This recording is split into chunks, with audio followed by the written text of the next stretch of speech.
The morning opens on a neighborhood storefront with paper signs about specials and a bell that rings whenever someone enters, and a widowed butcher who has learned to talk about prices so he doesn't have to talk about grief. He leans on memory the way he leans on the counter, steadying himself with numbers and the comfort of familiar customers, until Edith walks in and turns the transaction into conversation. She asks after him as if kindness were a habit you keep sharpening, and he answers with the kind of half-joke people use to signal that the ache is still there, but it won't swallow the day. In their exchange, you hear the thesis of these chapters: ordinary words exchanged in ordinary places can carry extraordinary weight. She buys, he raps, the bell rings again. But the conversation doesn't really end. It migrates from the shop to her living room, where coffee and an old songbook create a bridge he mistakes for an invitation. When he arrives at the house that evening with a rib roast and polka memories, there is genuine warmth in the welcome. Edith's voice, the piano's slightly off-key charm, a chorus of tunes from a younger world, but there is also a boundary that must be kept. His loneliness speaks first. It calls her Liebchen as if language itself could make the leap. Her answer is firm without cruelty. She returns the oversized gesture to its proper shape, lets him go without humiliation, and keeps intact the marriage that makes her generous spirit possible in the first place. The dignity she protects is his and hers at once. From there, the story narrows to two men in a storage room with a locked door and the night for company. The setting is utilitarian shelves, crates, a window, painted shut, a register that somehow never balances, but it becomes in the way good comedy can, a pressure chamber for truth. Archie and Michael have been circling each other for years, with formulas, one wielding jokes like a shield and the other carrying arguments like a toolkit. Being trapped removes the audience and the exits, and what remains at first is performance Archie's tall tales about rescue dogs with brandy casks and churchmen who would sign the expense report, Michael's exasperated lectures about logic, fairness, and the questionable ethics of using Noah's Ark as a blueprint for modern life. They get colder, they try a stuck window, they invent plans that collapse as soon as they are spoken. And then, because there is nowhere else to go, they talk about names and who gets to hand them out. Archie insists on a taxonomy of sameness, a tidy arc where everything pairs off with its own kind and nobody questions why. Michael points out the prejudice dressed as tradition, and instead of landing a punchline, he lands on a question.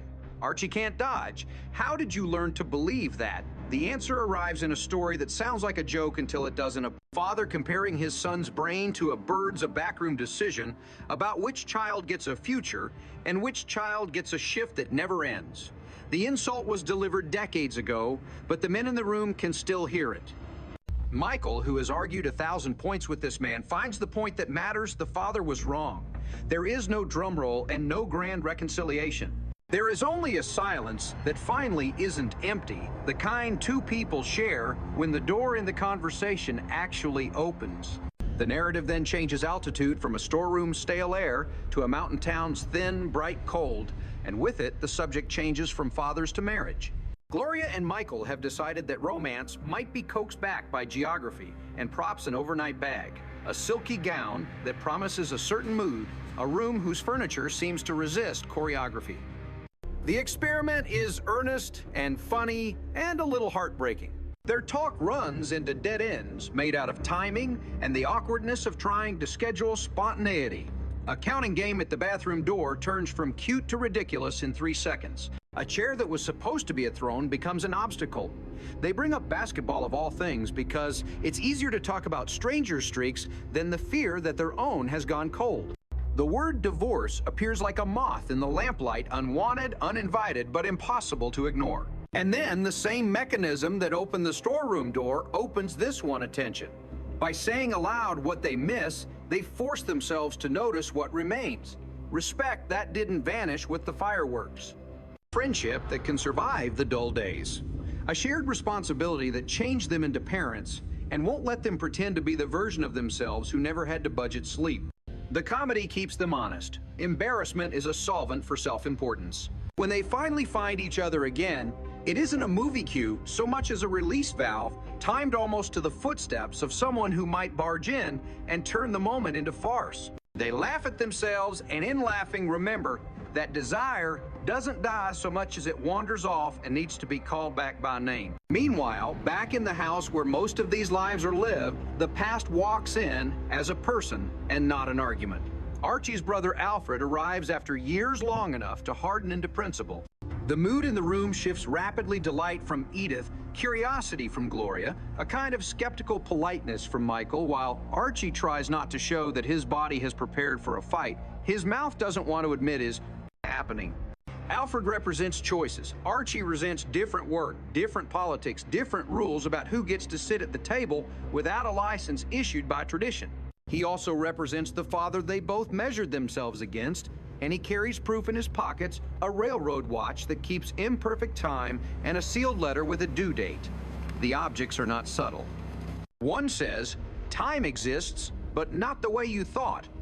The other says, wait before you learn what you think you want to know. Their first conversation is brittle and mean in the way only family fights can be, full of tiny old stories promoted to exhibits in a case that can never be decided.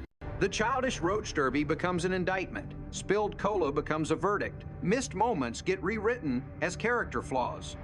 Around them, the rest of the household tries to domesticate the scene with coffee and small talk, because that is how this family rescues people from themselves, by talking about ordinary things until the extraordinary has shrunk to human. Sighs. It doesn't work at first. Alfred leaves with the watch in Archie's pocket and the letter unresolved. When they meet again on neutral ground in a bar where familiar labels line up on shelves and men learn how to make bravado look like comfort, the talk improves. Alfred tells the truth about the funeral. He was too drunk to bear it, but not celebrating. Archie lets go a little of the script he's been reading from since childhood and admits that doing everything right didn't buy him the certainty he was promised. The watch serves as a conductor for a current they can name. It adds humor to gravity and keeps them from slipping back into accusation. The letter is a pause button both of them secretly need. If they open it too soon, they risk letting a dead man's phrasing start a whole new war. If they wait, the living might finish the sentence in a better way.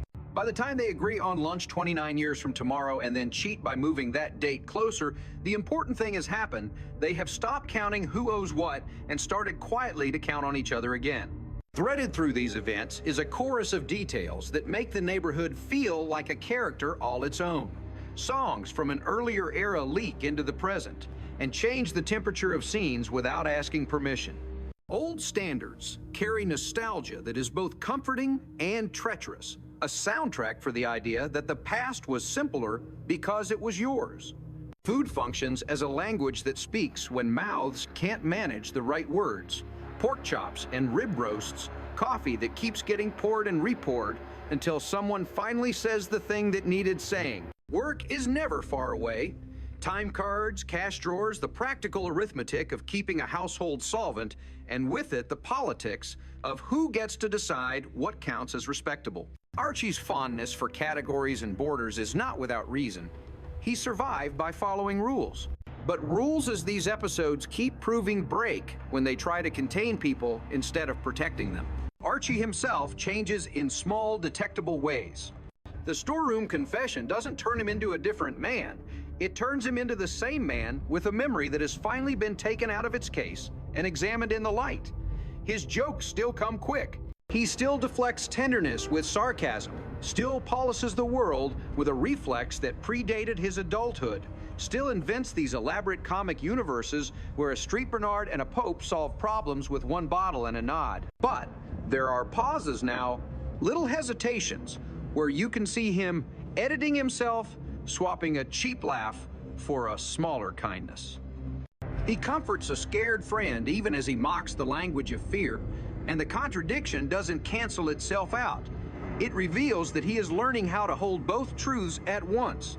Michael notices and quietly plays along, easing off the righteousness when it is not needed, bringing it back when it matters.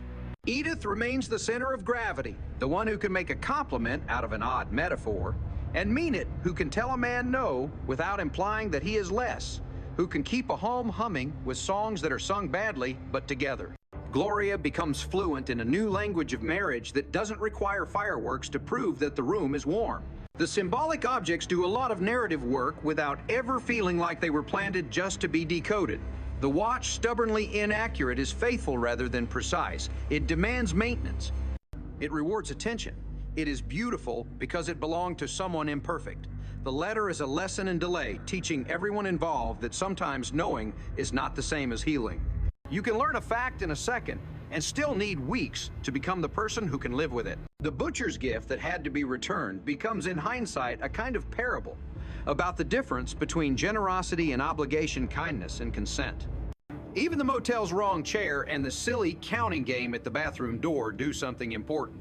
They show that intimacy is built out of 1,000 minor negotiations, and that losing patience over the wrong chair can be a stand-in for losing patience with yourself. When the maid almost interrupts at the exact wrong moment, the scene flirts with embarrassment on purpose.